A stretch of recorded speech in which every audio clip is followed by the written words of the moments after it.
And I don't know if some of you want to recap what actually happened after you reached the Wine River. Yes, Will? Yeah. So after we reached the Wine River, we saw some postmodern rocks that had a strange haunting around them, which it was a hard river to cross. We managed to do it with quite a bit of difficulty. Well, we then worked our way in through the swamplands, came across something that was giving our companion Saffron real trouble.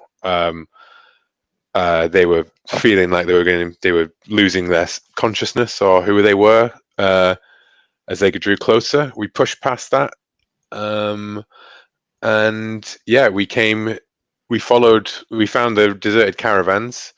They were picked clean. There were no signs of any dead bodies or damage or anything like that, but we did find drag marks that took us to a wide concrete tunnel that leads underground next to a steel pipe sticking out of the water. As we entered, Azure had a vision of a girl wearing the robes of a cogflower devotee. So Azure gets kind of like visions of themselves in the past and themselves in the future, I think. And yeah, so we took that as we should go. That's probably where the caravan survivors are. But as you're also, as well as this creepy girl with a doll who shushed her just before the vision fades, we did see other strange creatures in that vision. And as we went down into the tunnels, we found some more strange creatures, humanoid Vomes with just the barest hint of facial features, large glands growing out of their jawline. We set up to attack them. Hamish McRainbow, being a great hero and all, went over to say hello first and to find out if there's any. It did not go well. Their response was a dial-up modem, and then they sprayed me with some sort of acid. But luckily, I'm a bit quick with a fractal blade, so I just managed to weave out of the way. And that's where we rejoin the scene, probably about to murder some things with no faces. Awesome. That was a perfect recap. Yeah, I wonder if it might be because I have a certain blog up on one half of the screen.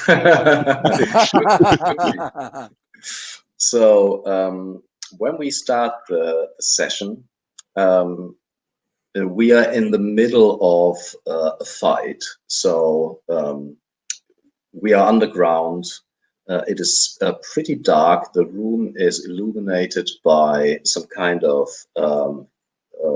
luminescent moss that is smeared over the walls. The cavern is actually pretty large. In the middle of the cavern, you can see in the twilight some kind of biomechanical machine. It has obviously features of a machine, but there's a fleshy, meaty quality to it.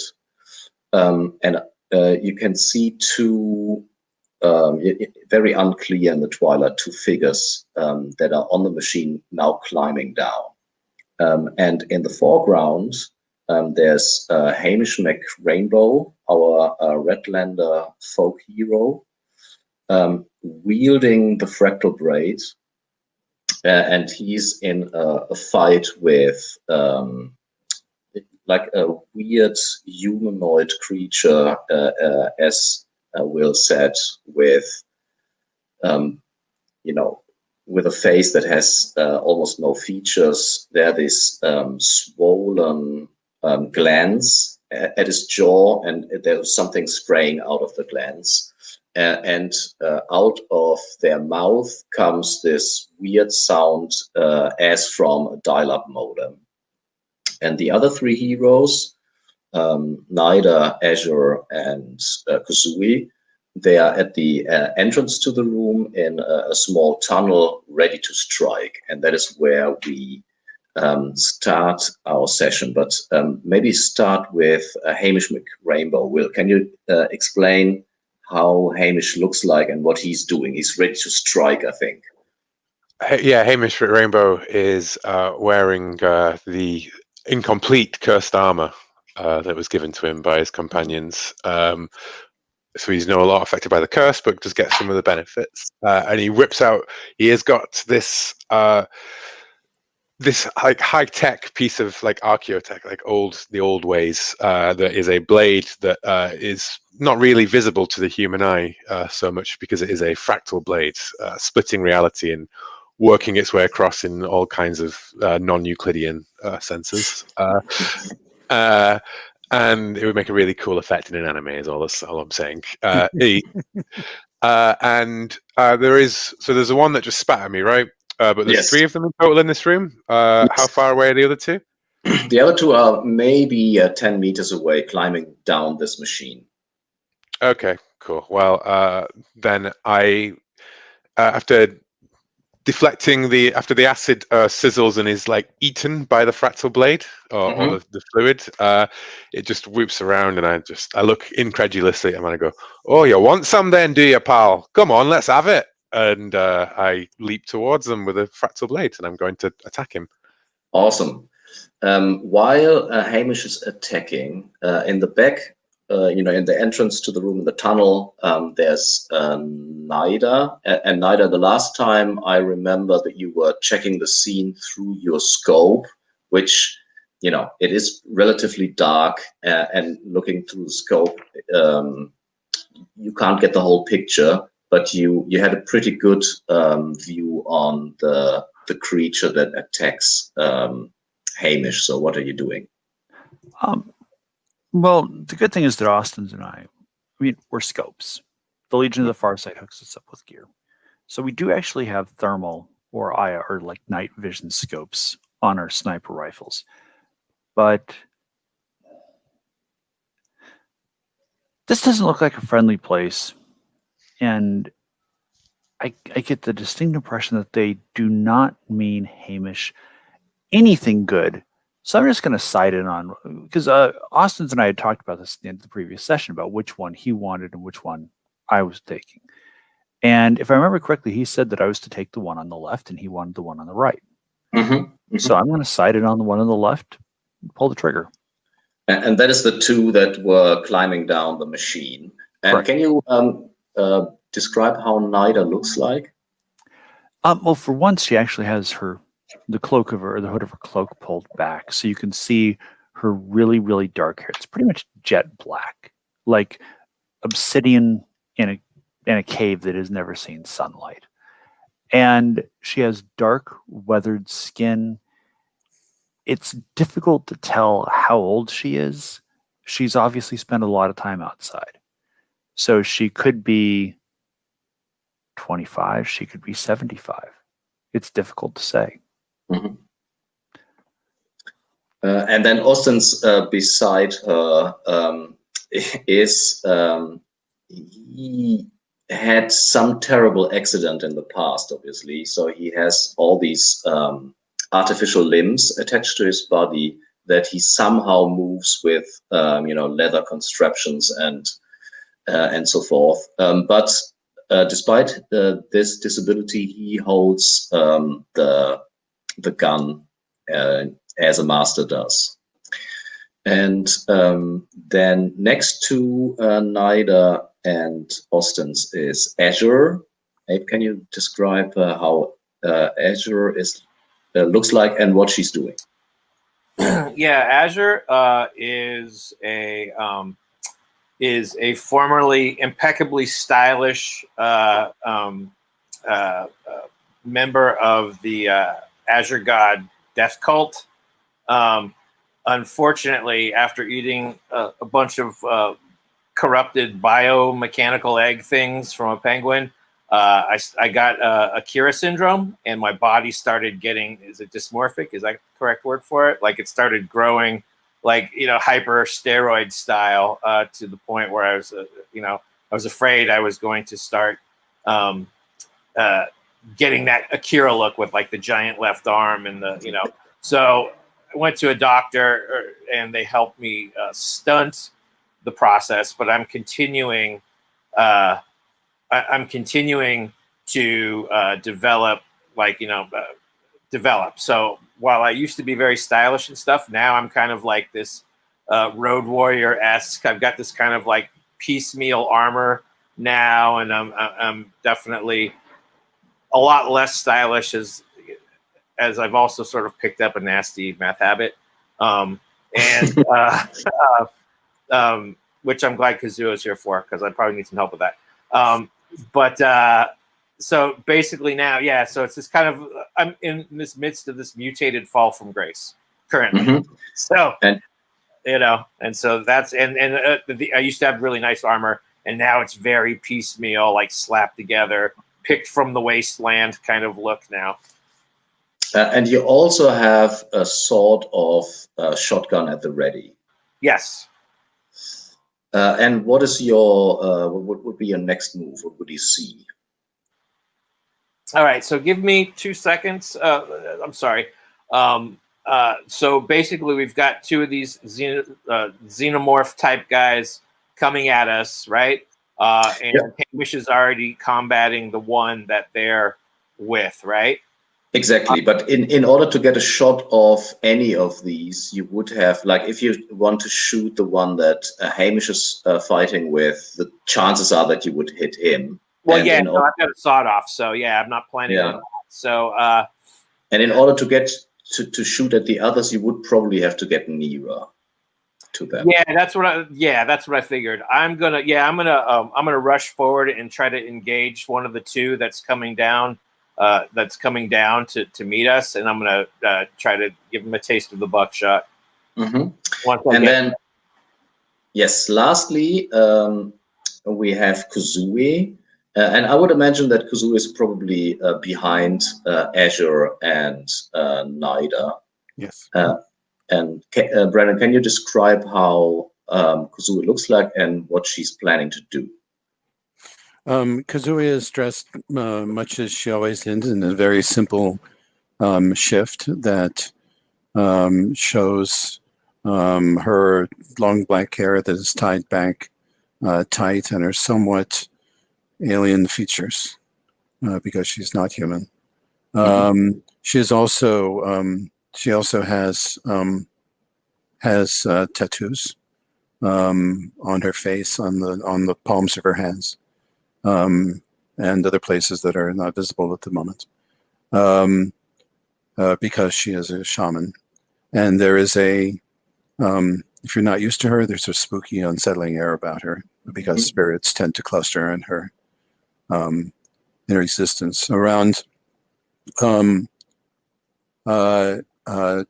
tied closely to her side is a little pink bottle with a spirit in it that sings quietly,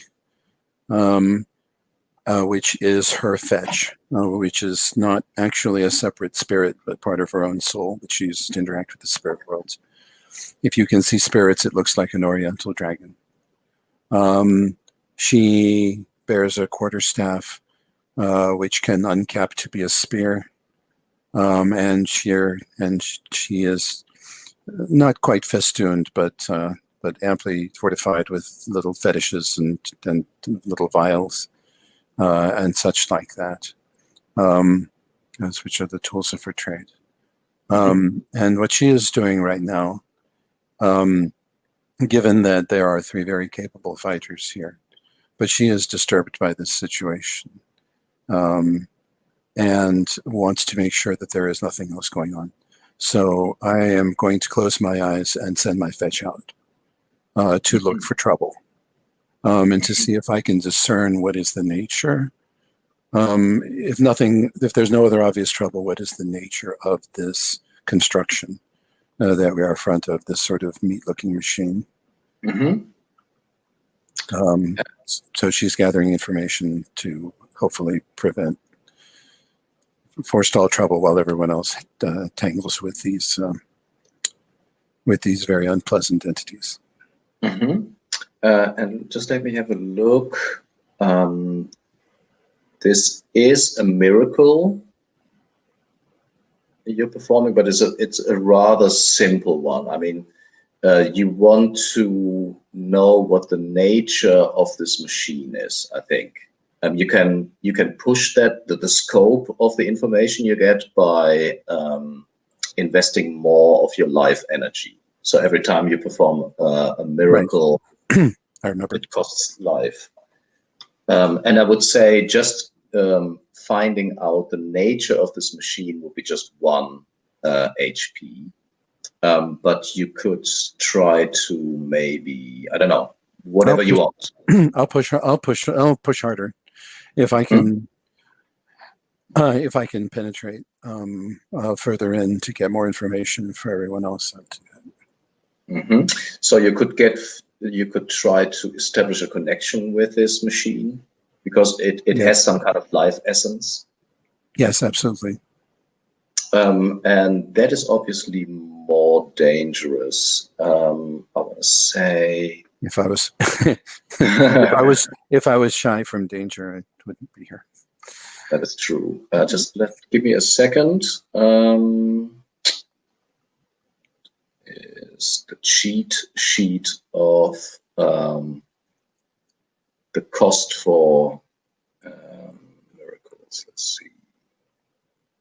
Magic and combat.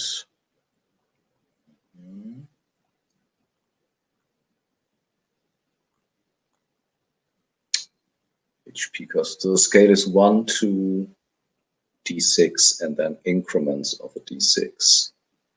I would say this is a D6, which could potentially kill you. So you would have to reduce the cost by, I don't know, using some kind of material, getting closer to the object, increasing the time of concentration. So how do you reduce the cost? Well, obviously, I mean, I can increase time, but time is essential here, and so I'm reluctant to spend, I'm reluctant to do any kind of elaborate ritual here in the middle of a fight. But I have one thing that can help.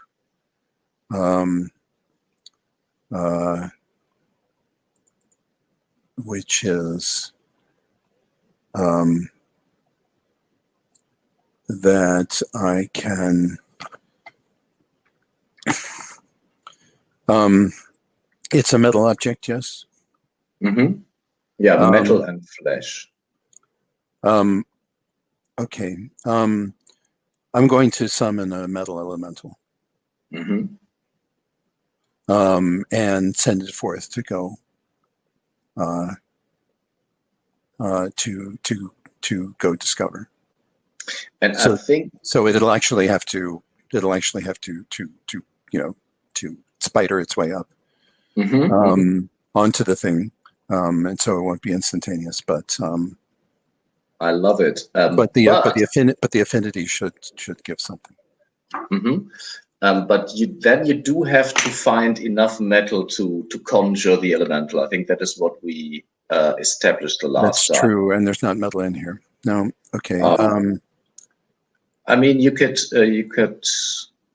if you have metal objects on you, you could use them. I have almost nothing. I have almost nothing. You could, Can we make a grenade elemental? Bone elemental, maybe.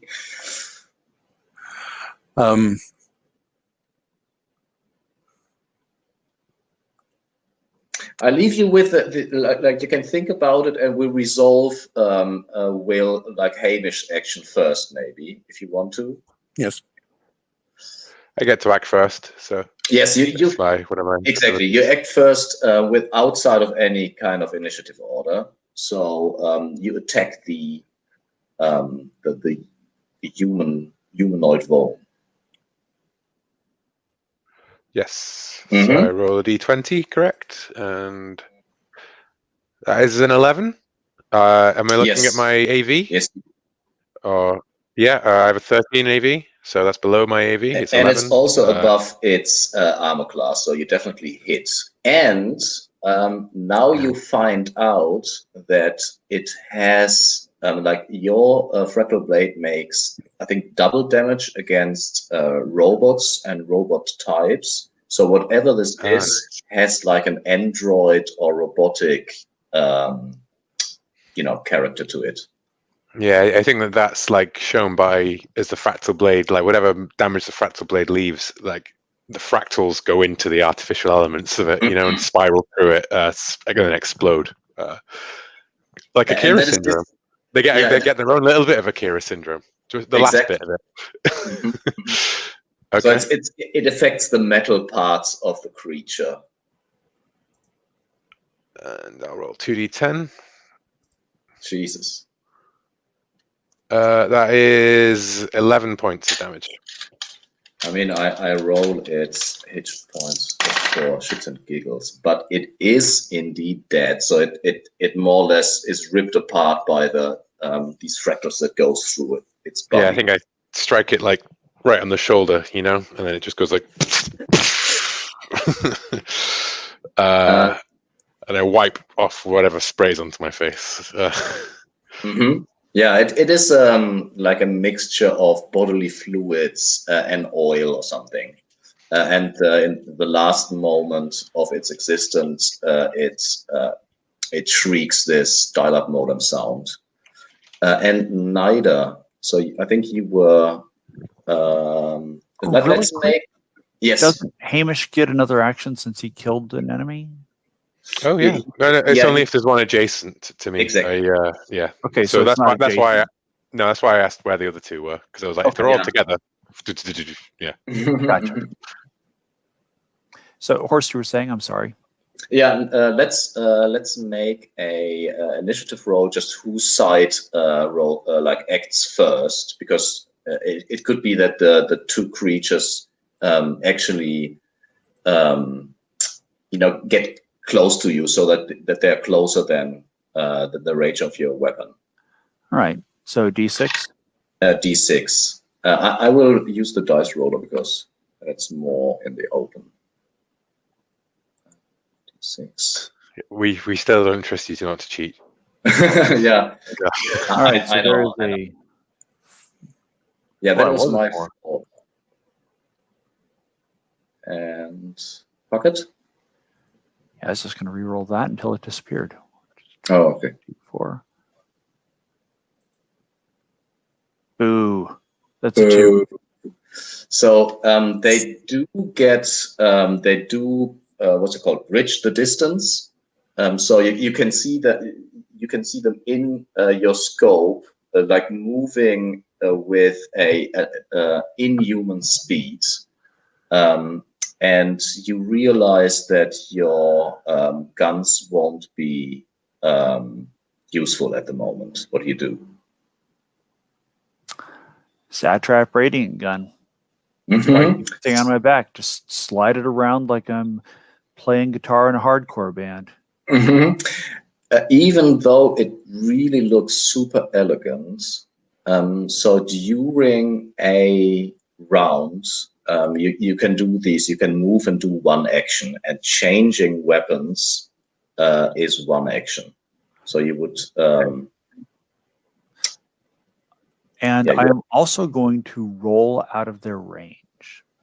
Okay, so you change weapons and then move. Do you move back? Do you move closer to Hamish? I'm going to do a diving roll into the cavern because there's more room to maneuver. All right. And Azure, what do? You can see that they are actually closing in. So they come towards you while you have your shotgun loaded. So is this still an instance where if I pull the trigger, I'm going to pepper my friends, or is it that, or No. Can I just lay into them? Yeah, I think you can just lay into them because neither move to the side, deeper into the cavern. Hamish is also to the side, and Kazoo is behind you. Great. Okay, then I will begin to shoot people and/or things. Hold on. I'm going to see if I can get around my weekly prompt of asking you what I roll, but I'm not sure. You have to roll under the D20? It's D20, right? Yes, it's a D20 under the AV, and in your case, it is 11. Yes. All right. Got it. Nice. What did you roll? 7. 7, which is over their AC. And I think fictionally it makes sense to that you actually hit both of them because they're moving side by side towards you. Right. So make a damage roll. All right. Let's see. Where is that? Dear sawed off. Where are you? Oh, 2d6. All right. And that's they both get the same amount of damage, or do I roll? No, they both. Yeah, I mean you can. I would say they both get half. Oh, so one gets one and one gets the other. Mm-hmm. All right. So whichever one looks meaner and scarier gets the 4, and then the other one gets the 3. Okay. I kind of envision it kind of like, in the anime or the role-playing games where the person's running forward, they're kind of dragging the sword behind them with the gun at the floor, with like the dust, like the fancy dust and smoke trailing behind it as they run. Nice. And Brandon, have you made a decision? I need more time, and I don't have it. So I'm just going to throw my flask at them, which bursts and releases a small fire elemental, which I had previously. So let's see. Yes, you summon the elemental, and what is your intent? The elemental is to drive them back or burn them if they won't come. I mean, basically to be a wall of fire. Okay. And I think to drive them back, let's see again at the list, but I think it would be 2 HP. 2 HP to create like a barrier between the creatures and your friends. Got it.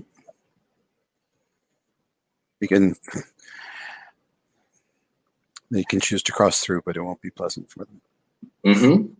So describe how it looks like. So you throw your bottle. What does emerge? Is it just fire, or is it do people see the elemental inside? Oh, and there's always elementals.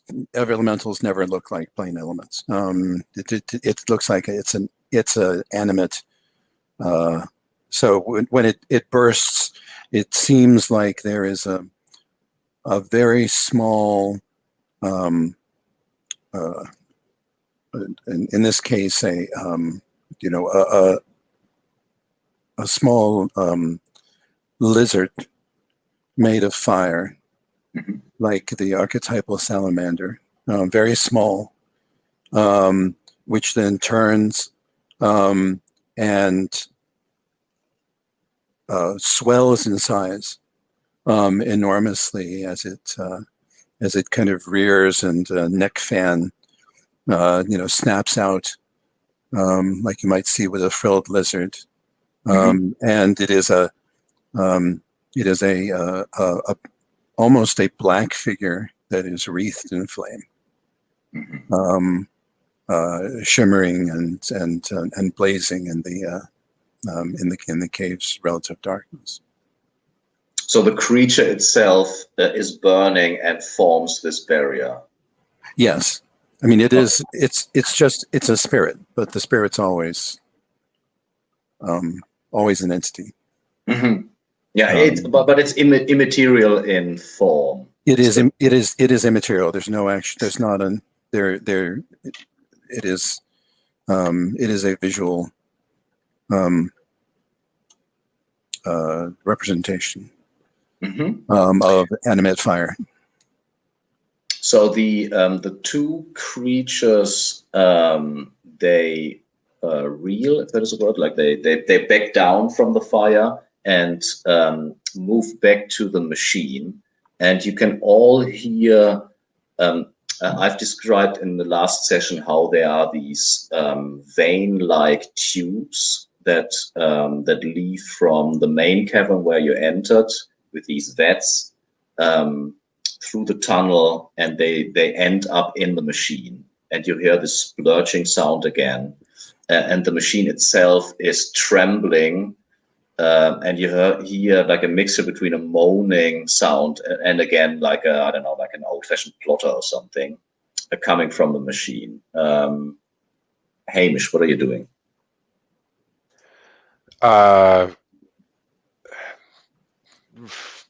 Killing the nearest one to me, if there's still one up. Mhm. Yeah. However, I think, well, you know what, the fractal blade was great. I think Hamish is feeling the fractal blade. He's going to leap and run into the air and do a big Conan style swing at one of them. Okay, so Kuzui, is the firewall, is it like wide and high? Do you think that Hamish can jump over it, or? Hamish can jump over it because it's not trying to stop him. Mhm. It's not a huge solid object. It's an entity that's reacting to the things that it's trying to block. Hamish is an ally, so it's got no reason to reach up and torch him. Yeah, I don't think Hamish knows this, so he puts one foot on Azur's back and leaps over the fire. Because Azur's more than big enough now for this. And Azure is close to the fire barrier, so that is a cool move. So yeah. I roll to attack, I guess. Yes, you do.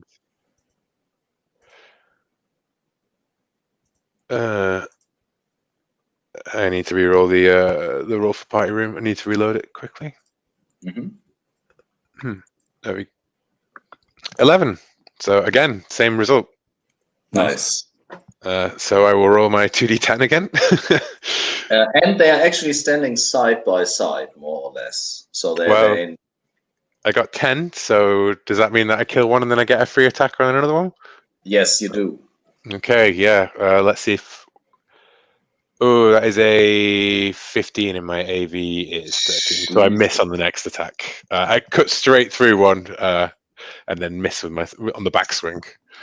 I do take a small action to give the enemy -1 AV and ST. Ooh, nice. What is the action? It's a small verbal action, which is me saying like,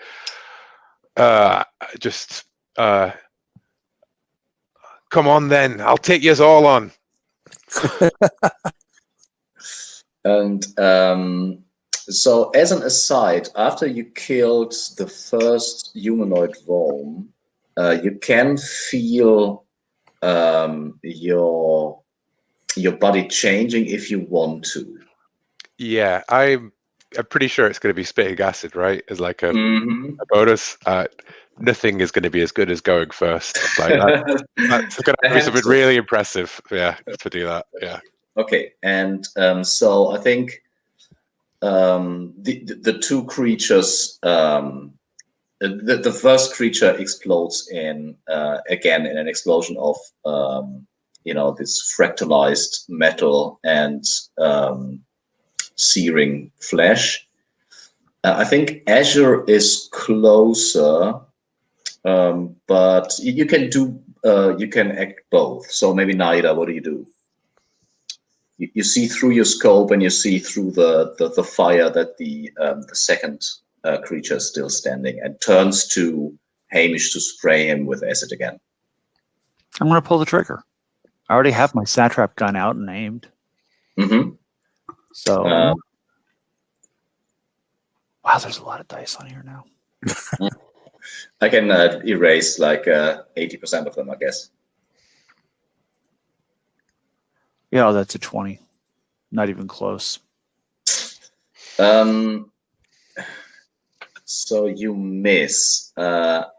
Azure. You do see that the second creature is turning towards Hamish, but you can also see that behind Hamish, the machine is trembling, and from this birth canal type opening, there's something emerging. What do you do? Well, now do I still have a round? Do I have another shot like that's in the shotgun that I can use on the guy that's attacking Hamish? And then would I? And on top of that, would I hit Hamish if I were to use it? Because I'll just switch to my sword if it's going to endanger Hamish. So if you shoot at Hamish, if you miss, you would hit Hamish. All right, so I'll use my sword to attack the one that's ready to spit acid on Hamish. And just about the shotgun, to make sure, you do have to reload, which is one small action that you can do. So you can reload. You wouldn't be able to move, but you can reload and shoot again. So the last time I used both shells in that attack that shot the other guys. That's what I was asking about initially. Mm-hmm. Yes. Okay. So then since I don't have the shotgun at the ready anyway, I'll just use my sword. Mm-hmm. So you change weapons, and then you could move. Do you also, jump through the? You have seen when Hamish jumped over the flames. You could see that the flames actually. I don't know, Brendan. Would you say that they moved away from it, or would he have moved through it without being burned? Like how does it communicate to Azure that it's fine to move through it? He moved through it without being burned. Okay. This thing this isn't if there were fuel around that were being ignited, that would be different. But as this thing is pure elemental in a cavern that's not flammable, it burns by intention. So Azure, you change your weapons and move towards the creature, is what I hear. Yeah, that seems to be the only option I have. So I will do just that. Mm-hmm. Cool. And so in the next round, Hamish acts first as per usual. Oh, I mean, I don't think that. Oh, the other. I think that's the other creature sprays you. That is true. Party at D20. Take the green one. I imagine that always acting first is like the surprise round in D&D. Like I just get one. I get one hit in, and I get to preempt any nastiness that's about to happen from the initiative order. It does. It would hit you.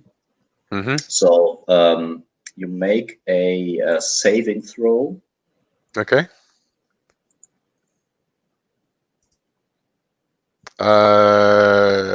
It's the ST, right? And then I fail that, but I do have +1 ST on poison and death.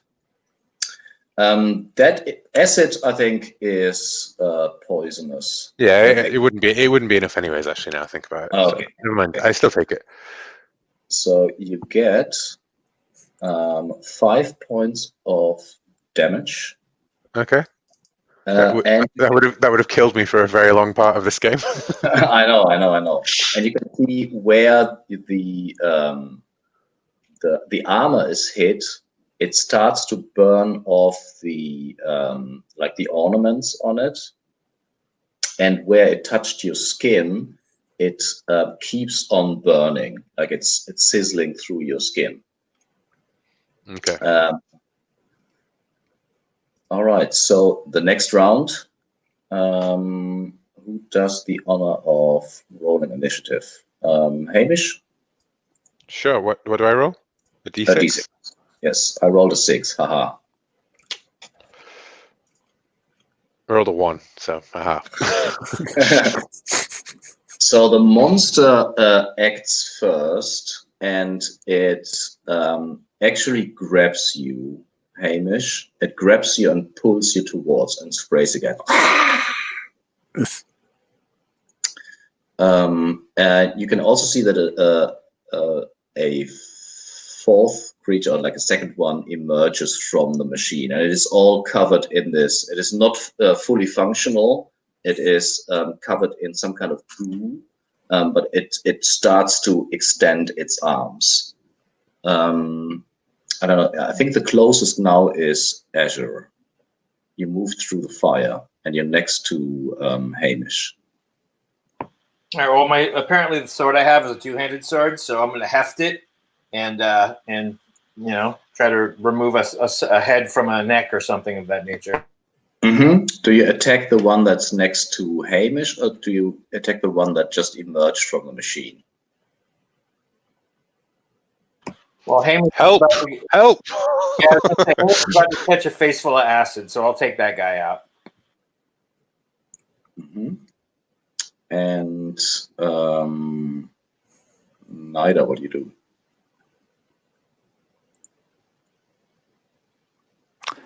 I'm going to aim at the one that is just emerging from the machine and pull the trigger. Nice. And Kusui? I'm going to maintain the barrier. Well, I mean, I guess I don't have to do anything in particular to that, but I don't believe.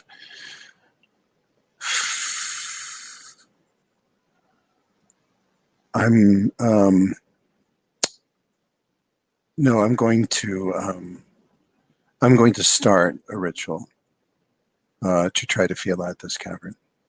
So that's not going to complete for a little while. But clearly, there is. I mean, we can see, that this machine makes more machines, but there may be more to it than that. Mm-hmm. And so I'll pull out and send out my fetch. Take out a small dagger and cut. Makes a pair of cuts on the insides of my wrists, rub them together, and drip a few drops of blood on the floor of the cavern, and start to concentrate. And the drops of blood lift up into the air, and hover in the air in front of my eyes like little specks. And I'm just going to be gazing at them for a little bit. Nice. All right. Nida, take your shot.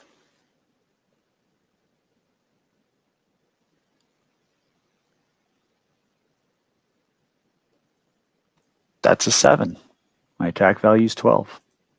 And it is definitely above their AC, so you hit the creature on the ground. And you're shooting with a radiant gun, I think. Yep, 2d12. Wow. That can't be good.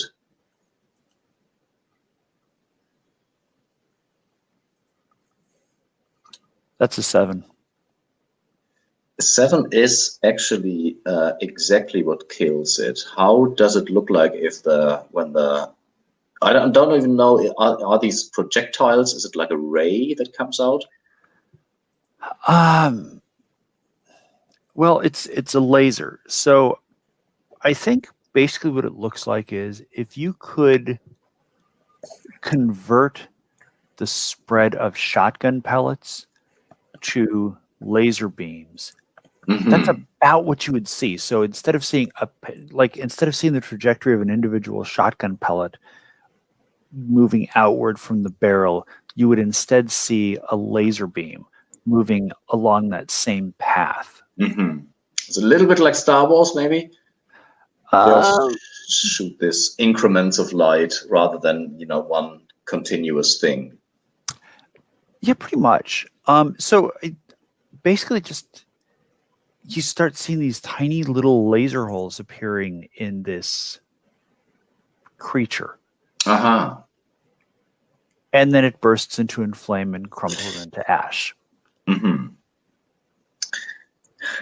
And Azure. So you stand next to Hamish. Hamish is in the grip of that creature, and the creature has opened up its glands to spray him. What do you do? I mean, you want to behead it, I think. Yes. No, I don't. Miss. No.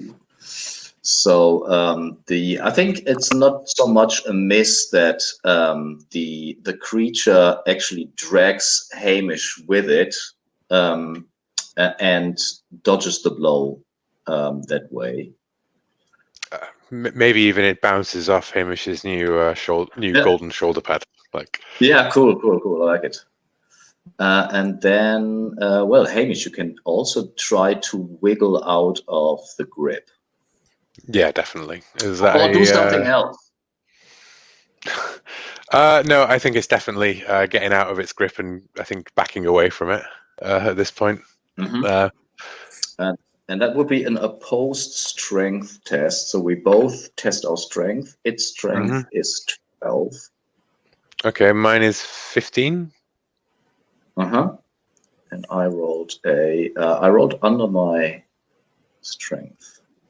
I rolled under my strength as well. I have an 8. So it's a tie, which means it is still you're still in its grip, but it can't drag you away. Okay. So you're I'm struggling with it. Like yes, it tries to drag you away, but you resist. All right. So next round, I roll a d6 again. And I think for Kozue, it will at least take like 2 rounds to finish the ritual. Of course. Horse, can I just ask? I've got I think I looked at the white hack rules. I've got 3 times 3 attacks. I can't remember what that means for the strong. I think at level 3. 3 times 3 attacks. Yeah, I vaguely remember looking this up last time. I was just, if it doesn't ring any bells to you, I'll try and look it up again. But you know white hack better than I do, so I was wondering if that's like, oh yeah, like thieves' tools for rogues in D&D, right? Yeah, of course the strong gets that feature. But if it doesn't ring any bells, I'll try and work it out separately. Sorry for interrupting. No worries. I actually don't know. Maybe you could look it up. I will try and look it up. Thank you. Nice. And I just rolled a 4. And I see that Abe is away from the keyboard. So maybe neither. Bucket, can you roll a d6? Of course.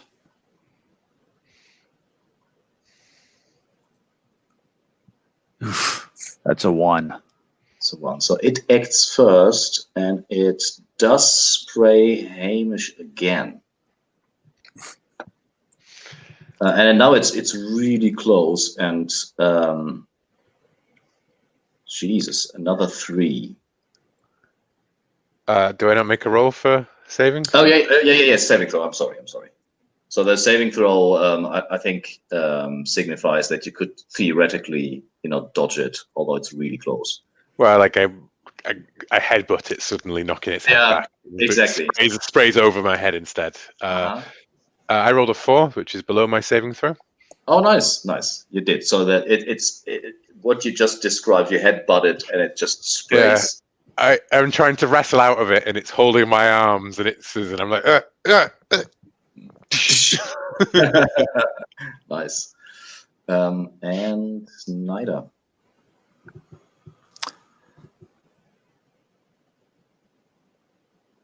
Sorry about that. If I fire with this Satrap Radiant gun, am I going to hit Hamish or Azure? Or is it likely that I will? No, it is a relatively precise weapon.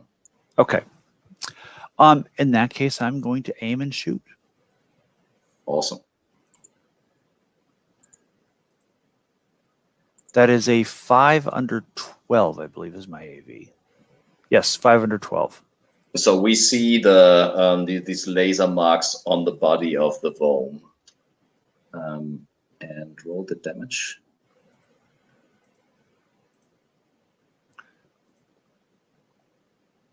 Oh wow, that's 15. So it does burst into flame and explodes, just as the one before. I'd like to clarify it explodes into ash, so that it basically Azure and Hamish will have to dust themselves off a bit, not wipe anything down. Mm-hmm. Kozue. Yes. You reach out to you try to get information about this machine, this meaty machine. Do you want to know something about its origin, or its purpose, or its nature, its flaws? What is the main information you want to get? Given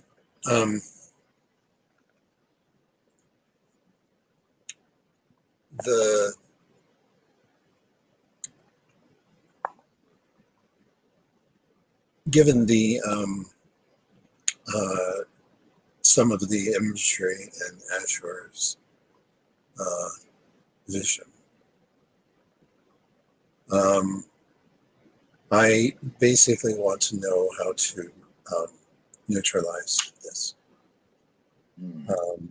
If there is something that has to be destroyed, in which case a flaw. But if there is some way to placate it or to turn it off, that would be in some ways preferable. To make it not think of us as obviously right now it thinks of us as intruders that must be destroyed. And so as perhaps there is some way to have it recategorize us. Whether that is, if it's a machine, then yeah, sort of change its pattern. If it's more of a thing, of a biological thing, then persuade it. So in these small droplets of blood that surround Kuzui, you get the visual information that the creature, whatever it is afraid, and not necessarily of you. They're afraid of. You get the impression that there's some kind of civil war going on. That is the main gist of its fear. And you can dig deeper, if you will, and spend more HP to get more information about the type of civil war. But you are not necessarily, like the four of you are not its main enemy. Well, then maybe we might be an ally.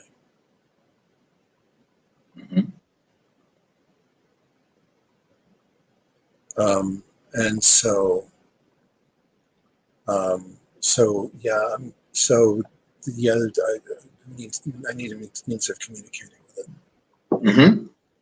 So it is definitely organic enough for you to establish a connection, which wouldn't be possible if it's just like an intelligent machine or something. Yes. And I'm not very good with pure machines.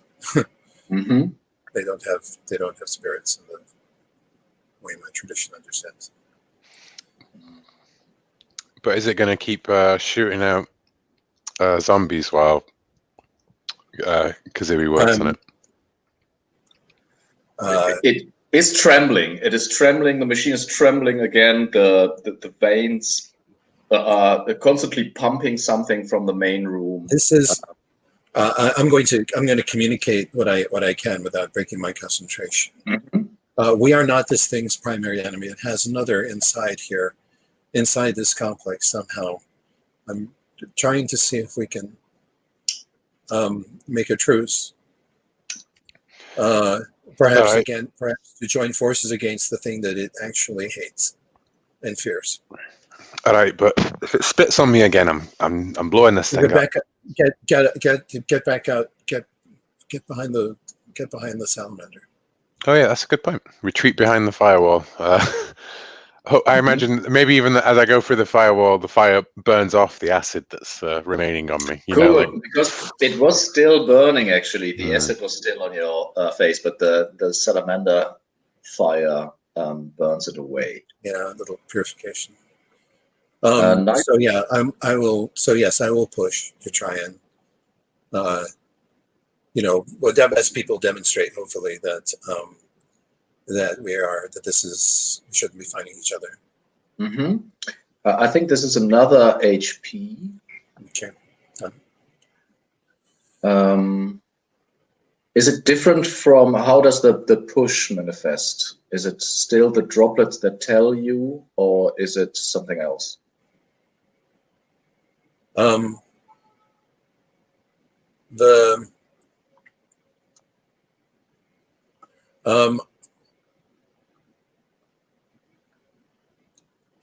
The spirit starts to sing in mechanical tones. Mm-hmm. So similar to the dial-up modem tones that we Yes. And It's a little bit like a voice, but it sounds like a voice making those tones rather than a machine making it, like as if, some pitch perfect singer, could mimic, modem sounds. nice. Um, So the others can see that the machine stops shaking and answers.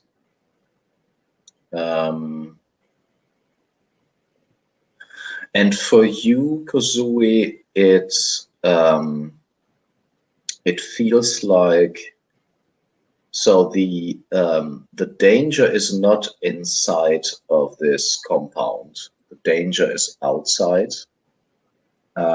You can try to communicate that you are an ally that has a common enemy, but I think that would require a charisma check. I can try. It's my best step. So I will. And that's just a D20. Yes.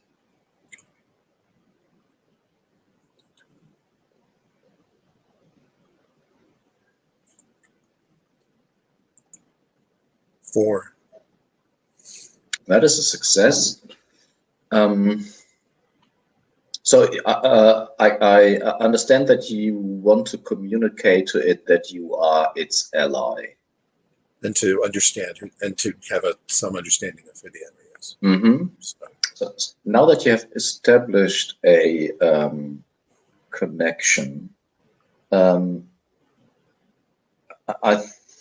think you can feel that this creature is from the void, which means it's not from this plane of existence. It is from, as I don't know how the Sisters of the Moon refer to these creatures, but they are from the stars.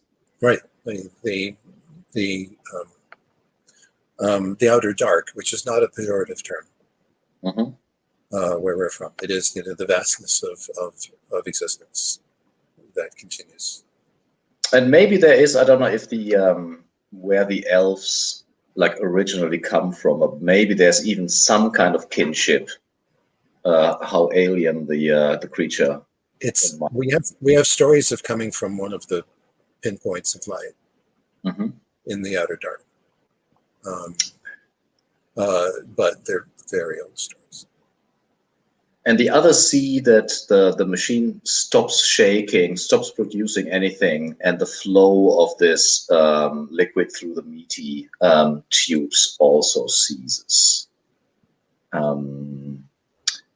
So do we want to maintain the connection or break it? I'll maintain the connection. This thing, I need to know what it is, the real danger that it faces, and ideally even get some help. If it believes us to be allies. It does. It does believe you to be allies. And of course, I apologize for, killing its children. Yes, but would apologize for not understanding. So there's no direct communication. It's not that it says something. It is your fetch translates, I guess. Yes. So it says.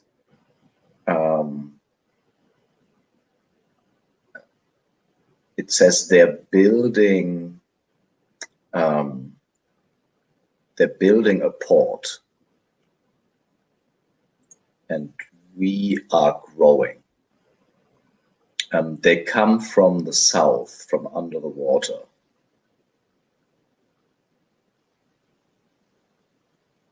Does this mean anything to anyone? Hey, there are these beasts that have been coming from the water. I can't quite remember what exactly they were described as, but they've been worrying all of the settlements around this area. But we've not been able to work out a way of even getting near where they're coming from, because they come from the water, right? So we're kind of out of luck there.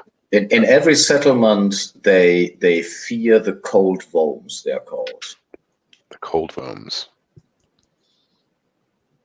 And apparently this nest, whatever it is, has a different purpose and is at war with the cold Vomes. Is Kazooie we could you could tell that she's in a sort of rapport with the machine, right? Yes, pretty much. Ask it if it's seen any of that caravan. I make a picture. Mm-hmm. Ooh, of a cogflower, maybe.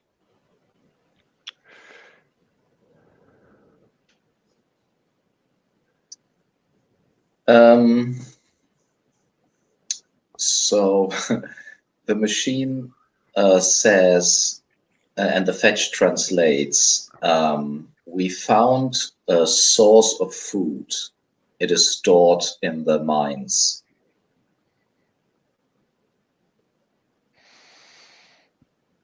Right. That's the best answer I got. I'm not a big fan of that answer, frankly. Food. It didn't eat them already, did it? If I don't know, if it's stored, that suggests that they may not be dead. In the mines. Because people don't keep necessarily. I think it added in the. Sorry to interrupt. In the mines to the north, I think it added to give you an indication where to look. Is that where the cold Vomes are? It says no. They're from under the water. All right. Well, we want to fight out your enemy. We want to help, but we cannot find where they are coming from. They appear and strike and then retreat to their silent strongholds.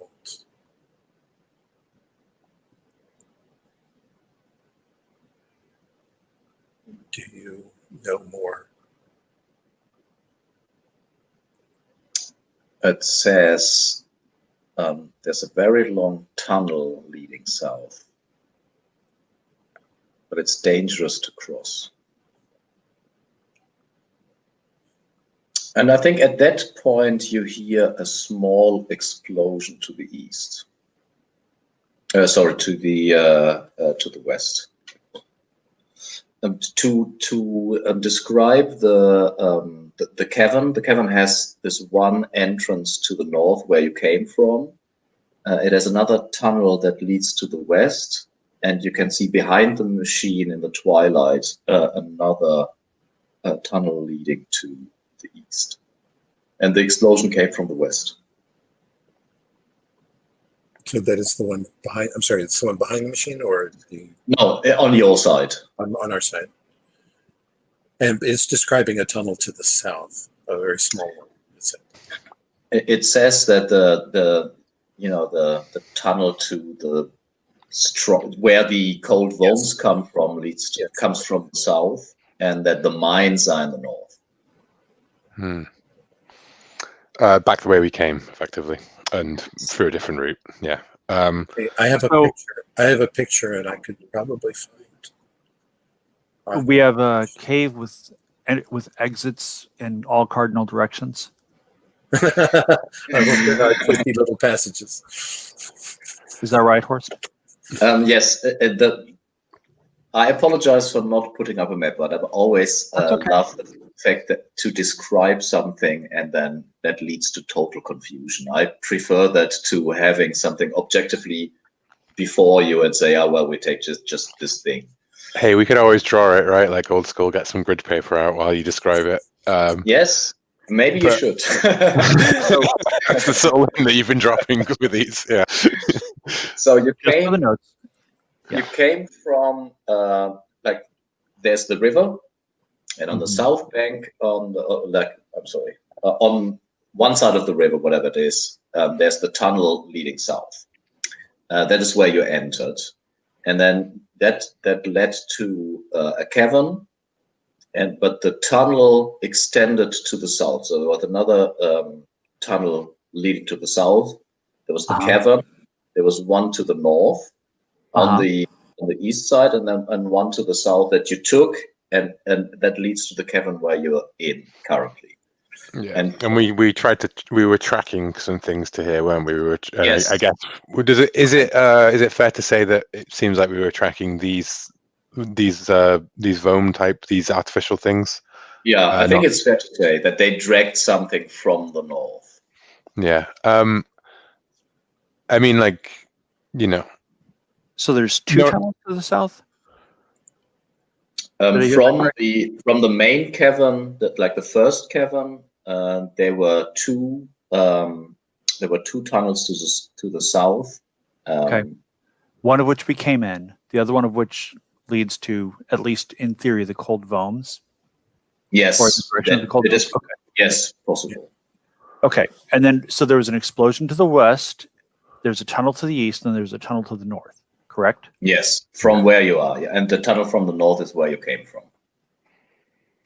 And our 3 points of interest are: there's the cold Vomes to the south, there's the mines to the north with this food, which may be where the caravan is. That's kind of an ambiguous one. And then the explosion to the west. You know what? I mean, I always think explosions are attention demanding, right? Like, I don't know. Perhaps you should discuss it over tea. Yeah. Take your time to react to the explosion. Yeah. Oh. But are we at a state of non-combat with the machine, and we agree that we will kill the Vomes on site? Yes. We're interested in removing them. Yeah. It's cool. It's not interested in fighting us right now. Okay. We have a common enemy, and as long as we can plausibly maintain that, I think we're okay. Is there anything it can make that would help us? You don't want anything that comes out of that, do you? It might be able to. It could probably send a couple of its children. Do we want to do that and then go investigate the explosion? I guess. Like, I feel like the longer we leave the explosion, the more whatever caused that is going to be gone. But to me, explosions signify humans rather than cold Vomes or these things. I mean, while Kozway's in the middle of the ritual, we can all go check it out. Go. I'll be all right. Koze raises an army of these zombie things with us. Come back soon. Kozo, do you want to stick around and keep an eye out for you just to make sure everything's good? Or are you? That would be kind. That would be kind. I can't really see very well while I'm doing this. I'll go back and keep an eye out to make sure Kozo is okay. Mm-hmm. Hamish slaps Azir on the shoulder as he jogs off. Like, oh, thanks for having my back there, even if you nearly took my head off. Well, wasn't that, either outcome wouldn't be half bad. Hey, I like Hamish's head where it is. Well, I gave him a knowing wink. And Austin's it goes with Nida and Hamish. So you're going to the west, I think, the tunnel that leads to the west. Yeah, I think heading towards where we heard the explosion. And while you're leaving, you can see that the flame barrier is dying down. That I dismissed this.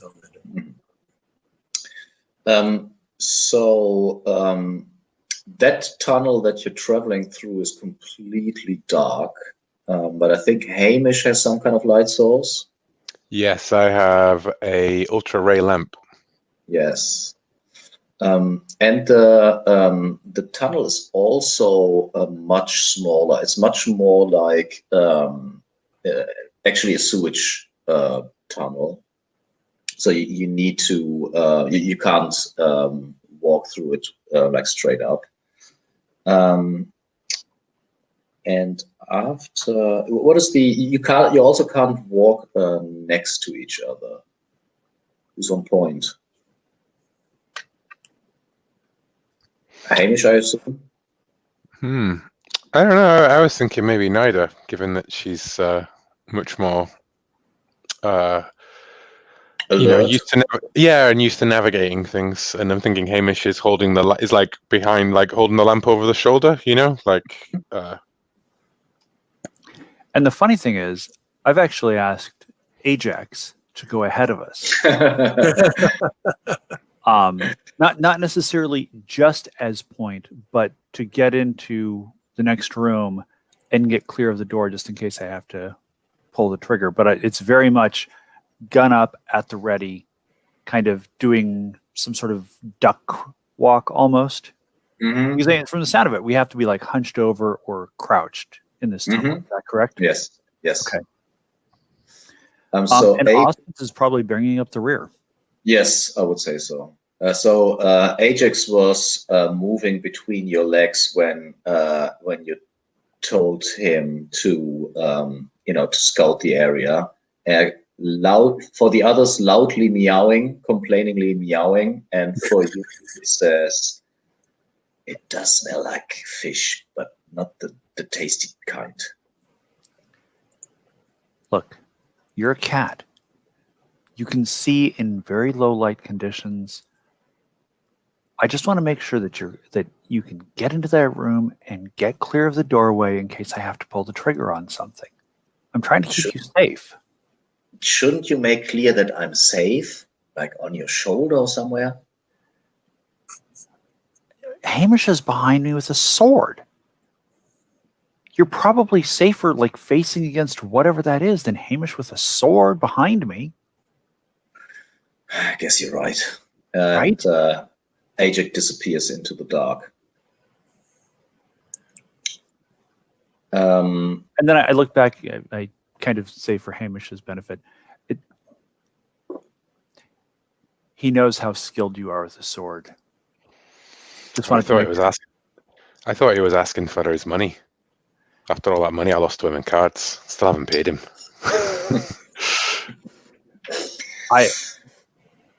Hamish, we can bring that. We can deal with that at a later point. But you do not want to stiff a cat lord on a bet. Aye. Hamish goes pale. Yeah.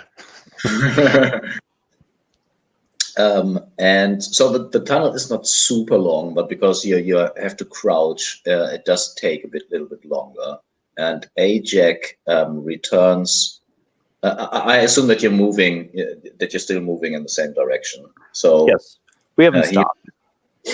He returns, and you can see in Hamish's light that you are actually at the mouth of the next cavern. Mm-hmm. And Ajax says, "I'm not sure if I should say it's clear. There's some kind of giant crabs, but they're dead. There are mushrooms, but they seem to be like really strange. And then there's a lot of exploded things." Are the crabs mushrooms, or are the mushrooms something separate? The mushrooms are something separate.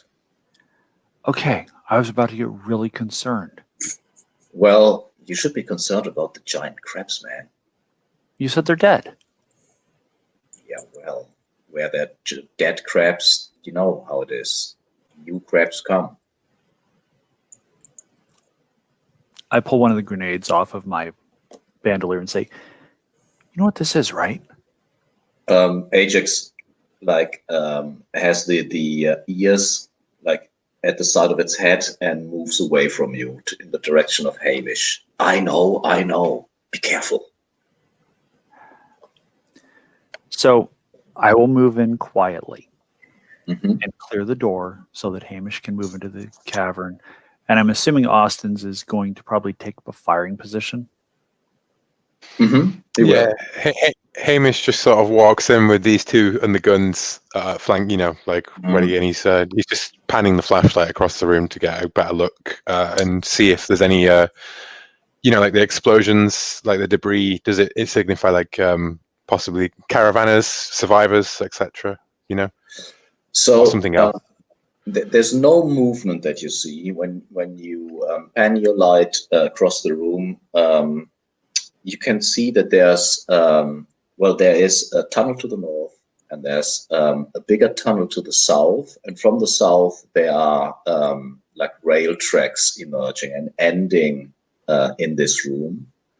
And where the rail tracks end, there are these concrete barricades. On the floor, you can see like burn marks, like blackened concrete and like exploded scrap metal.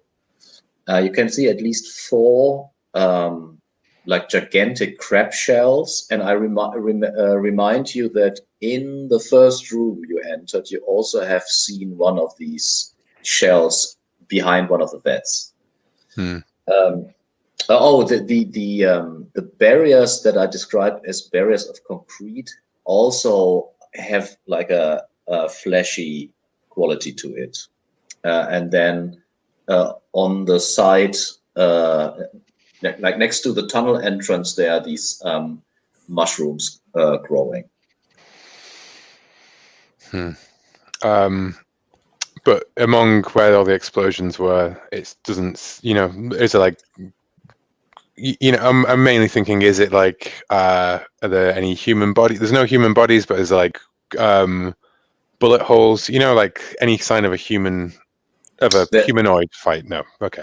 There's no sign of a human, and you do see that one of the scrap metal things is still, there's still smoke coming out. So that is the explosion that occurred. And these, like I described it as scrap metal. I mean, you would have to look at it closely and try to put it together to get an idea of what it was. But just by quickly scanning the room, you can't. I'm on that. All right, yeah. I'll shotgun up and flashlight around the room while Nida inspects the thing, and then I think Hamish is like, after we've had a quick shafty, let's head back. It doesn't look like the caravanners are here. How tough does the chitin on these shells look? Pretty tough. Is it the sort of thing that we could easily kind of cut off these corpses and fashion some kind of armor plating as a bonus to our armor? Not easy. Yeah, I mean, you could always attach it with some kind of rope, make a makeshift arm, but it would be really cumbersome. But if you find a way to, rework the material somehow, that would make an awesome armor. If we took it back with us. Yes. Yeah. As a project or downtime or something, you could make an armor out of it. And a shield wouldn't be too hard. Or shield. Yeah, I do have a shield, so that would be cool. I will grab the body to take with us when we go. Well, there's one of the there's 4 of them. Yes, and they are pretty big. So I don't think that you can take one of these crabs. You would have to drag it after you. Okay, never mind. Maybe I'll come back. I was going to say, what about just cutting the shell off of the corpse? Yes, you could do that. It takes a bit of time, but yeah. I mean, I'll do it, but on the sort of like Nida and Austin's, as soon as anyone sees any sign of trouble, we just retreat back to the others. And we do have Ajax with us, so yeah. But certainly start to butcher this thing and start to crack I'll pull out my little hammer to crack it open like it was a lobster. Ajax sniffs the tunnel to the south and walks like 2-3 steps inside, but cautiously. What do you do, Nida? You're trying to figure out. Yeah, I was going to look at the shrapnel. I'm assuming that's a wisdom check. Yeah, I mean, I can describe what you see without the wisdom check, and then you can say if it's worth, investigating further, taking some time. Okay. So what you find is it does look a little bit like maybe clockwork, you would say. So there are springs and bolts and stuff. You would also say that it walked on more than like 4 legs. And it has, and it's pretty small. So maybe the size of a small dog.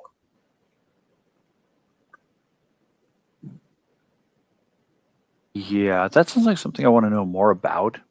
Mm-hmm. Just because it sounds like it was something mobile. I don't know if it was sentient, but yeah, make a wisdom check. So you actually take your time to figure this out, put it together. Yes. And that's with advantage since it's because of Yellowlanderness. It seems to be more advanced than either your background culture or most of the things that you encountered. So I would say. Okay. That's 9 under 10. Mm-hmm.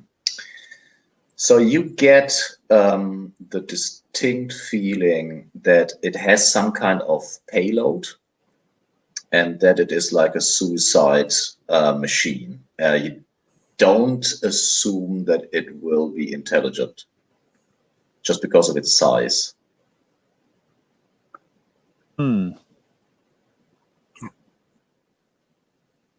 So you're saying kamikaze robo-dogs? Yes, or actually spiders, you would say. Like it's a Daytona spider Vome. Ugh. So exploding spider Vomes. Mm-hmm. Can I tell anything about which direction it might have come from? Yes, this is part of the wisdom check. You can see that it came from the tunnel. From the southern tunnel? Yes. Yeah, sorry, from the southern tunnel, from the rail tracks. Okay. So the crabs and the robots, the robo spiders, fought each other here? And this is what we've just come into the wake of, perhaps?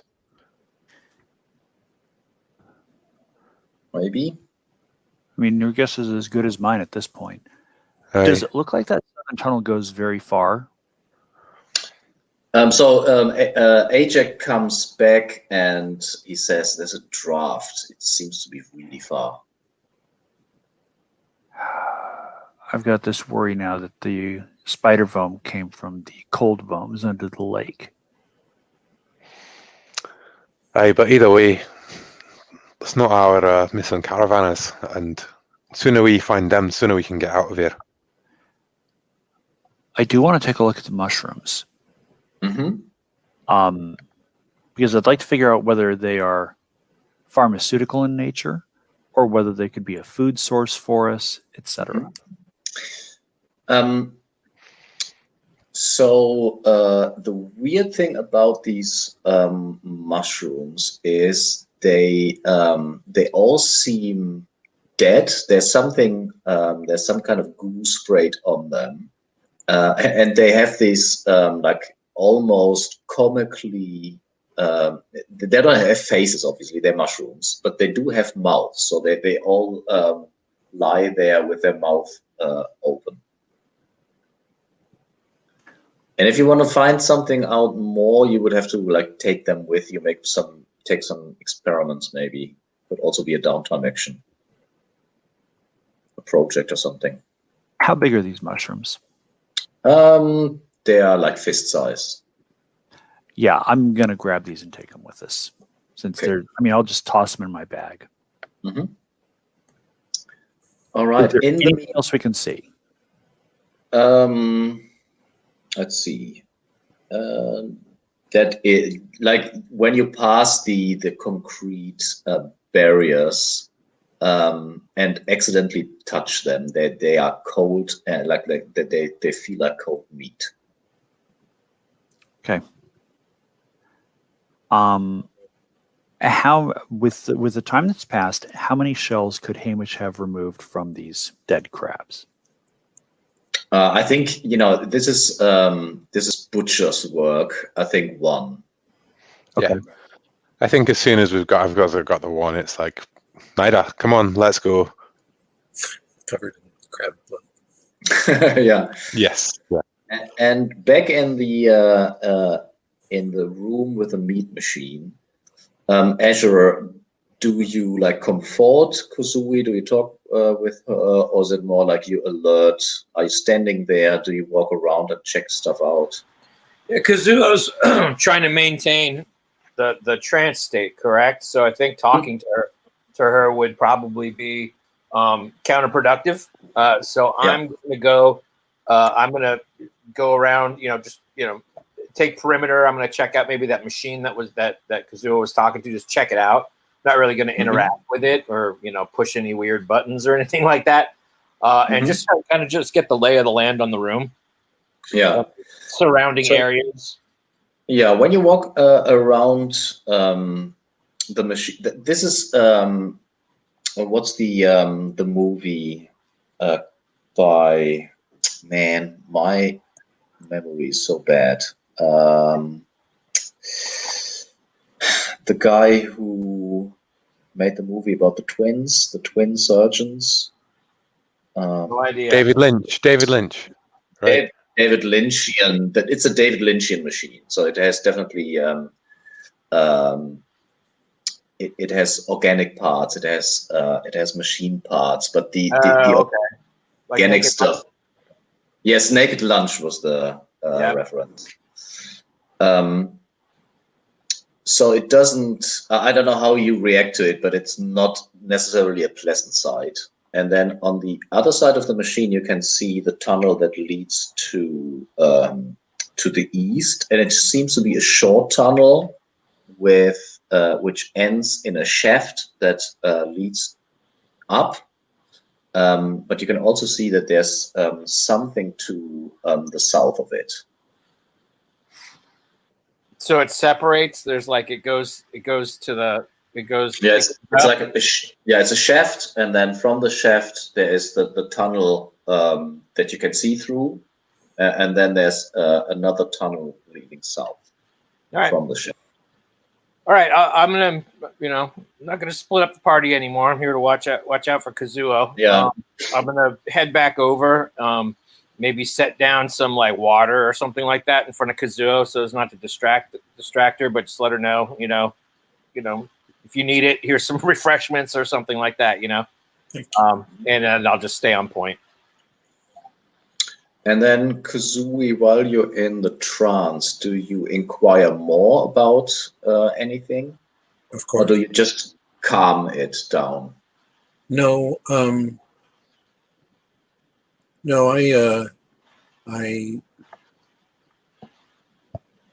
just, I share pictures of, what little we know about the cold bones.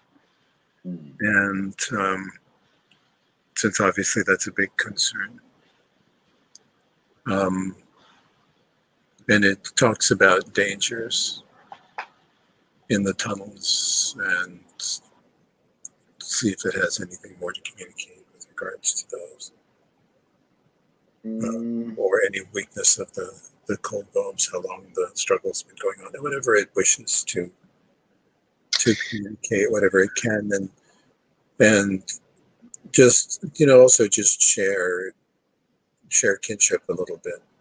That the ancestors were from, also from the outer dark, and so understand it's what it is like to be a long way from home. So I think the last thing it says before Hamish and Nida return is it communicates some kind of sadness about the inability. So there's some kind of, it describes it as almost a curse that befell the nest, and the curse is breaking down of communication between its children. And by its children, it doesn't mean its creatures or other things like it.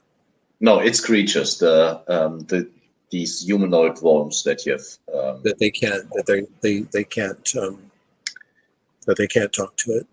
That they. Yeah, there seems to be a lot of misunderstanding and miscommunication and errors. It describes it as an error in the code that makes them not follow their objectives properly. Yes, I understand. I mean, I understand its words, and I don't know what code means, but maybe somebody else will know what that word means. Yeah, and then Hamish and Nida and Austin's and Ajax return. Well, there's been a right scrap around there, but it doesn't seem to be the caravanners. Got some lovely crab meat for you all, and watch out for exploding robo spiders, I think was the term. Is that what? How's it going? Aye. I'd rather not meet him, I think.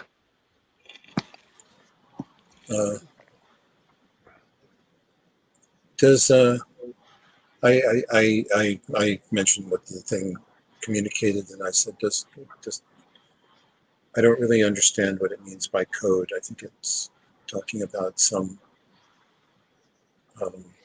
part of it's a malfunctioning machine.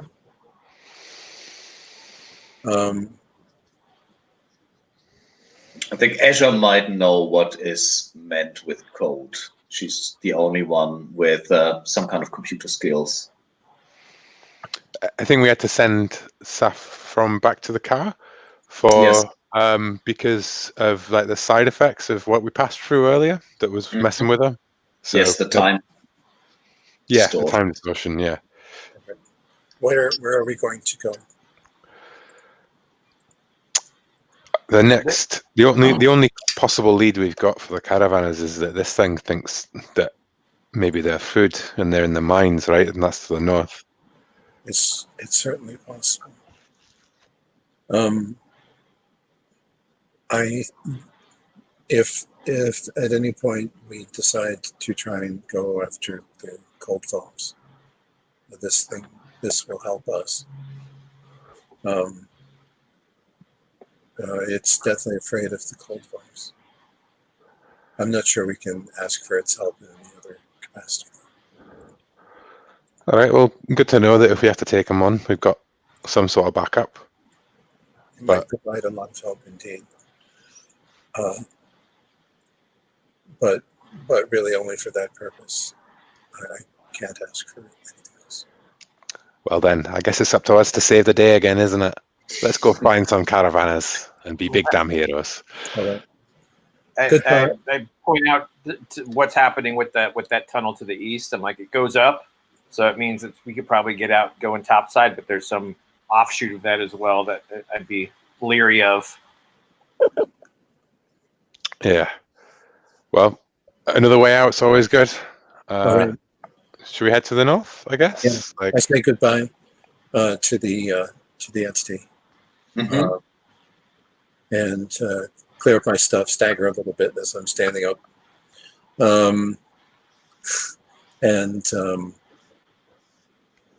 All right.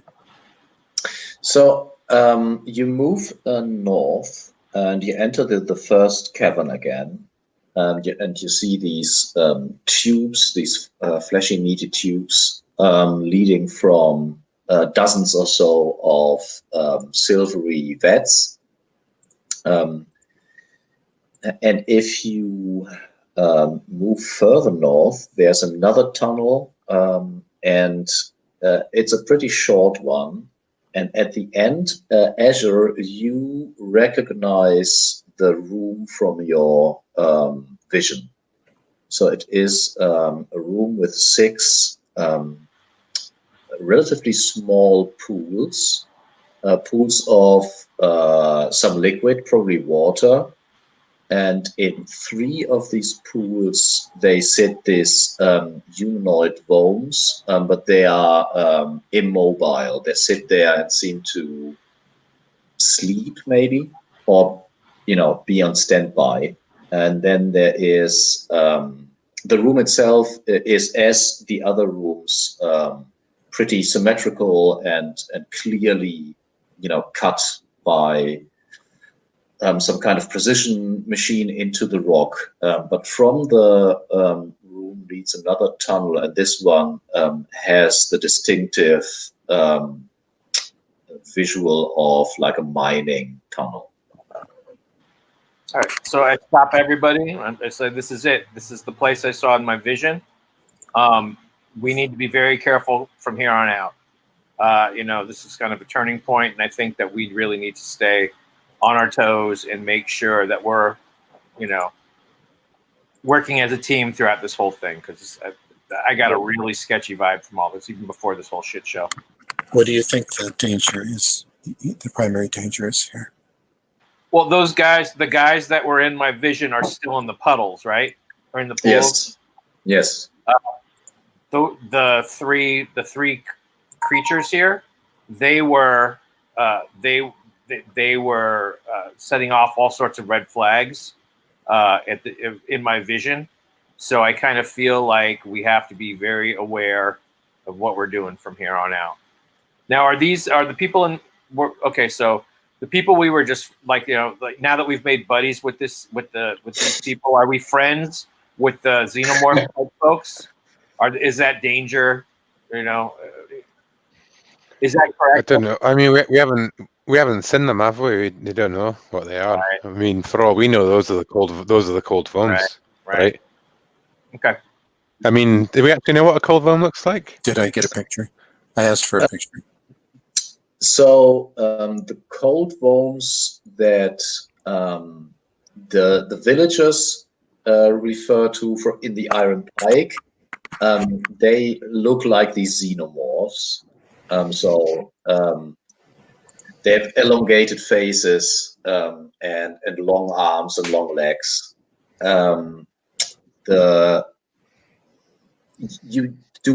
It does seem as if they are like really different types of vomes here. So you have the humanoid vomes, you have the xenomorph vomes, and you have the crab people. And you're unsure, if it's like different factions, if it's different species. But I guess that answers the question of the alien-looking people being the cold vomes. But we might be walking into where some of them are, I guess. Yeah. The vomes are under the water, yes. That, I think, is where they are coming from, the cold vomes. But I think the point is that there are lots of different, like, vomes of just robots. Like, there are lots of different types of artificial life here, and I understand. Oh, okay, cool. Only the children of the entity. Those are the only ones that I think we're safe from. And that is actually the ones in the pools. So I don't know, Kozui, you could try to have your fetch communicate to them. You can just sneak through the room and ignore them. You can try to kill them. It's up to you. But I think communicating is at least an option. I can try. I should try. If you think that's reasonable. I'm not used to other people wanting to talk to them. They usually just throw a grenade. Okay. There are so I many. shoot you a sharp look at that. As your massive box of grenades jangles at you on your back. No, those are actually the truck. I just have like half a dozen on my bandolier, just in case. Just grenades are very useful. I recognize their purpose. But words are useful too. Do you want me to try to talk to these? I think we set up to cover you as best we can, you know, like all standing ready, maybe like tucked behind any kind of cover, that kind of stuff. And, you know, Hamish remembers how he got a face full of acid last time he tried to talk to someone. So, Yeah. So there's no furniture or anything or any other structure to hide behind. You could move back to the tunnel where you came from and watch the scene. no, just, you know, near enough to do something, but not like right next to the negotiator. And Kazooie, that would be again a miracle that you're performing. Everything is, but this one's a simple one, and my fetch already knows how to sing those strange song. So, but this exhausts me for the day. So yeah, so I will sing. We are not your enemies. We have a mutual enemy. We should be allies. We desire to pass through here and not be harmed. So when you start to sing, or does the fetch start to sing? The fetch does the singing. I can't make those sounds. The eyes of the Vomes flicker open, and there's like, it's the same sound that they all make, is dial-up modem sound, but it has some edge to it. It has some kind of corruption, and they are all singing in different like modes, in different tones. Yes, some of them are broken. As if they're broken, as if they speak a different language or dialect or something. So I will make a fortune roll. 6 is they are all calmed. 4 and 5 is half of them, and a 1 to 3 is it just doesn't work. It is a 6, craziness. So they turn towards you, Kazooie, and they make some. I think they bow. Actually, they make some sign of respect, and they keep in their position, like staring down. I bow back. I think we're all right. Say it again. I'm saying to everyone, I think we're all right. They've accepted that we're not the enemy. Great, thank you. It's tricky because some of these they're not exactly the same as each other, and some of them are wayward. Maybe is a good word. So you move through the room, past the creatures, and you arrive in the mines. At the mines, there are a. Wait, I'm sorry. Before we go on, yes, like when we leave the room and get kind of out of earshot, I think, you know, you guys think we should just lob a few grenades in there just for safekeeping, or should we just keep it moving? I'm not being funny, guy. Like I'm serious about it. Should we take care of it? Like they're Vomes, you know. I look back and say, we don't waste ammo if we don't need to. All right, let's keep it moving. Kazooie shoots you a look. It's like you think those things sprayed acid. Try this. Hamish just sort of was like, "See what I'm dealing with here, Kazooie." Like, if I'm gonna, I'm agreeing that we don't need to chuck grenades at things. I mean, all I'm restraint. just imagining is, listen, I'm just wishing that Kazooie had been there for the hamsters. It could have been so much easier. No, they still would have tried to eat us. They were not friendly. They were unfriendly even before we walked in. Yeah, well, if they were So not everything can be talked to. So are we pushing on, I guess, to try and find the mines and the people, perhaps? Yes, and so when you enter the mines, it has these side tunnels leading to different rooms. So it's a little bit of a maze that you have to navigate through. But at the end, can Ajax smell? Can Ajax smell any humans yet? Any other people? That's a good question. I'm just going to hunker down and give Ajax some scritches, and you'll probably hear some annoyed meowing as I ask Ajax to move north. See if you can see anybody. Ajax, raises his head and sniffs around, and you can see the ears playing, and it says, "Follow me, you fool." I think I've got them. I shrug, look at him, and kind of make a hand gesture saying, "This way." And it leads you. He leads you through a series of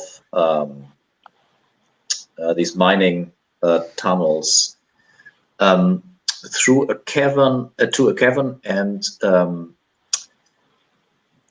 so that is a question maybe for Nida. So the Greenlanders have survived.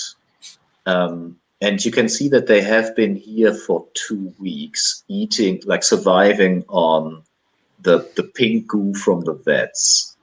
And my first question is, how did they make the room their home? Like, what do we see?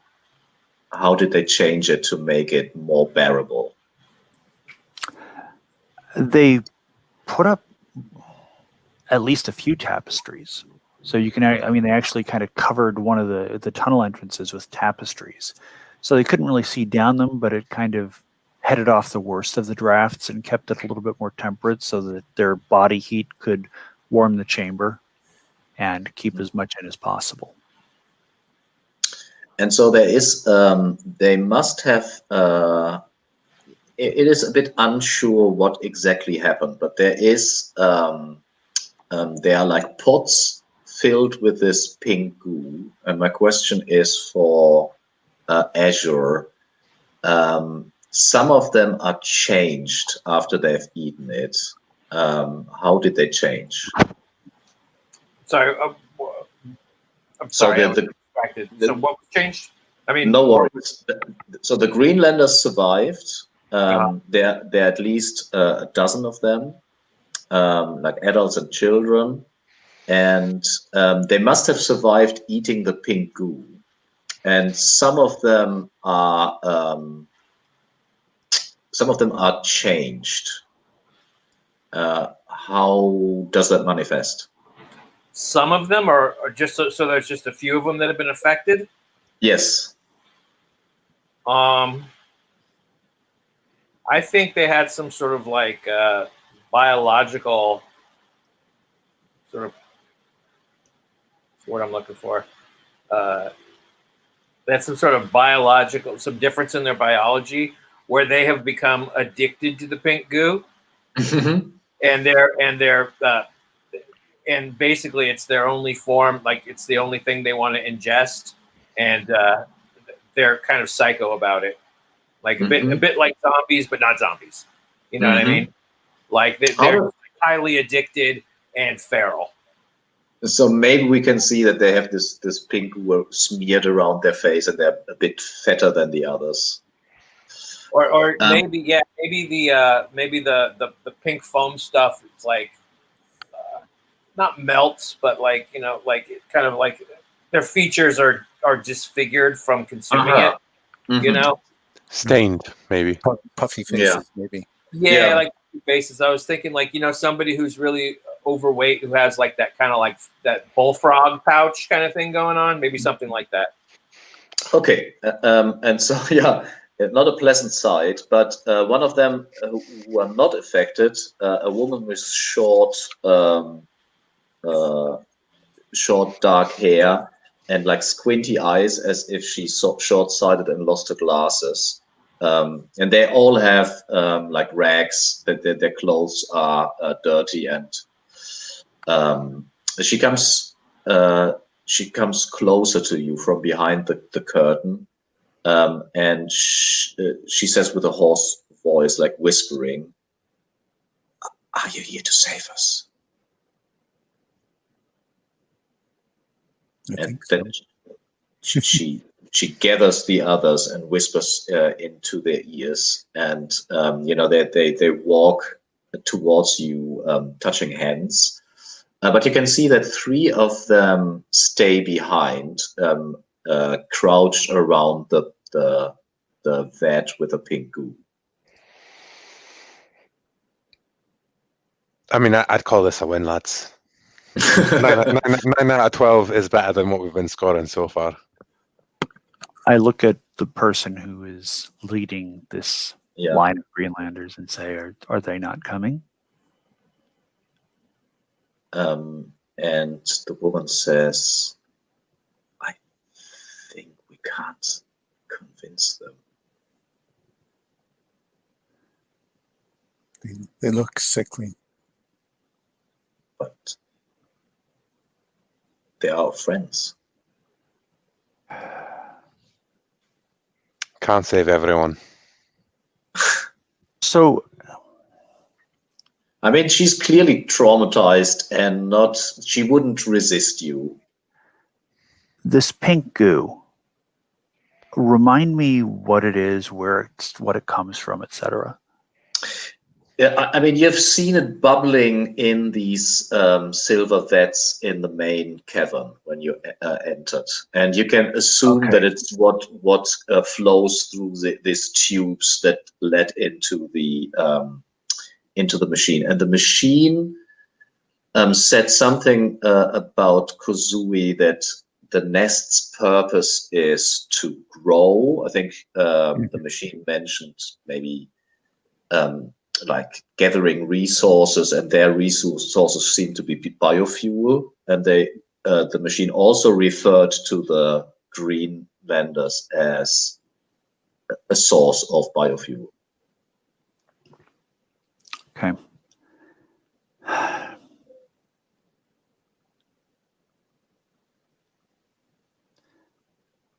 Let's get you out of here. And then we'll see if we can save your friends.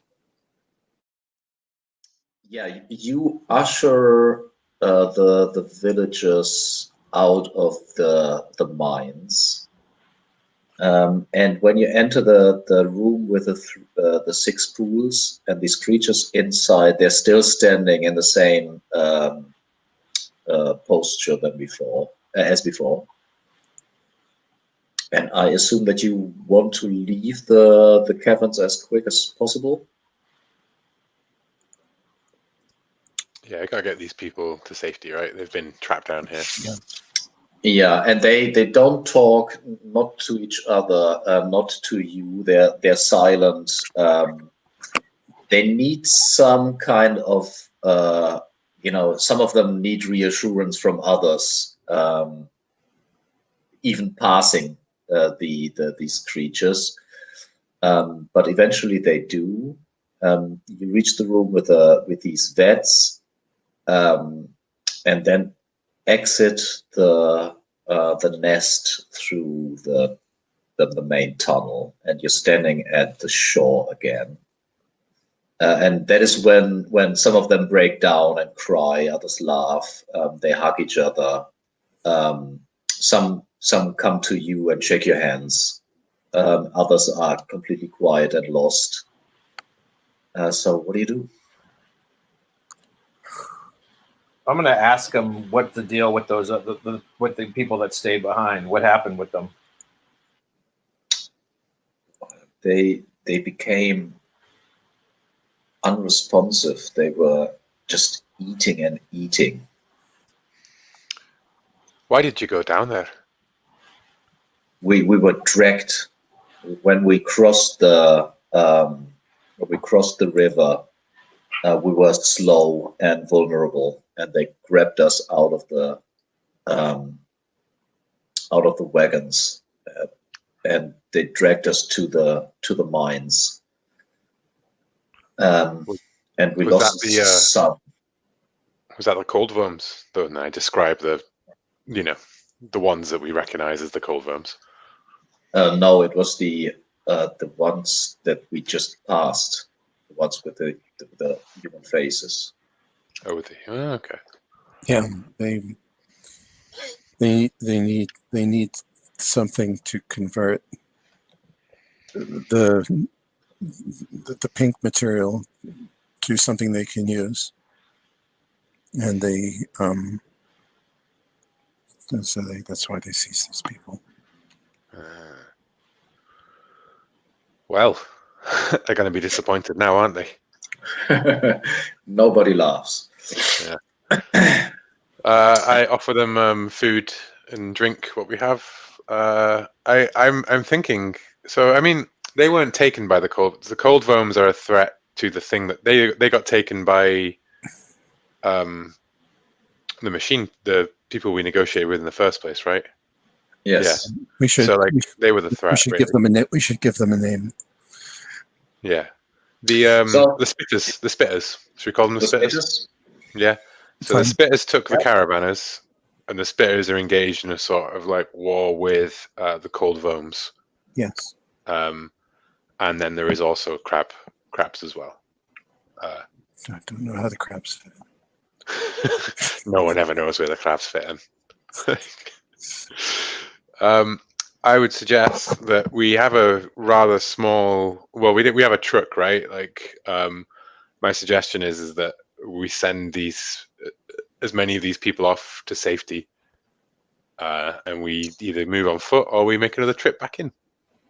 So, to describe what you have seen when you arrived at the river, there was also 2 campfires further north.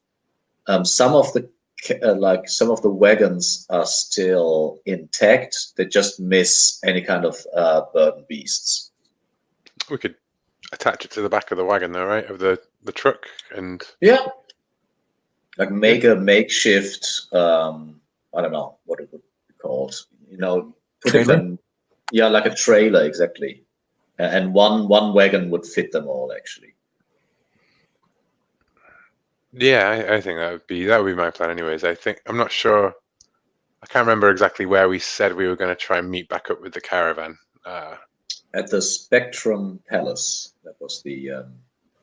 So maybe it's a good idea to go to the character keeper again, to the map. Mm-hmm. I also want to remind you about some of the rumors you've heard. Mm-hmm. So Kuzui, if you remember, Icing Matilda had scribbled down some notes on the map, and she pointed out places that might be of interest for you because you're looking for these rituals, I think, or omens that indicate the end of the world. Yes. And for you to find these signs, like in game terms, means that you get XP. But in the narrative, it's, you want to find information about the end of the world. And she pointed out the Cholan Woods, which is these blue trees south to the Wine River. So you would have to cross the river to go there. And then also the Copper Hulls. These were these green whale-like structures that caused the time distortions to the other character, to Saffron. And then Hamish found a map to the Obsidian Knives, and that is to the south. It's on the map where this triangle is, to the east of the Red River. And then lastly, you also had a rumor about fallen, like sky chariots, which is whatever that is. Sky chariots is where apparently the cold Vomes came from. It came from the stars. That was the rumor you heard. And these sky chariots, you can still find them on the horse step, which on the map would be, I think, south of the White River. So these are a couple of rumors, information that you could follow up. Or you can just reunite with your caravan. I pull Hamish aside. Say, is there any point in going back in and trying to convince those three to join us? I don't think that's worth the risk, to be honest. We were lucky to find these lot. We go back down there, there's no guarantee that it's not all going to kick off and we're going to lose more people.